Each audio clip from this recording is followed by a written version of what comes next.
বড় বাড়ি, বড় মণ্ডল, সোনামুখী, বাঁকুড়া।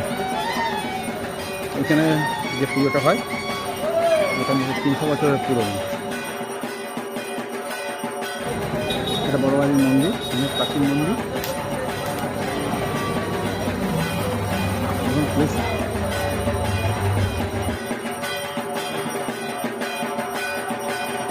হচ্ছে বড় মণ্ডলের বাড়ি। এটা অনেক পুরনো পুজো।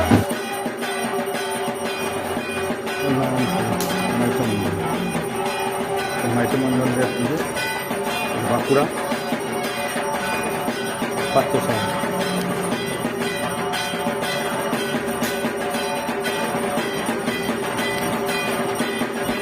নতুন বাজার, বাঁকুড়া। এটাও অনেক পুরনো পুজো, বাঁকুড়া পাত্রসাহেব।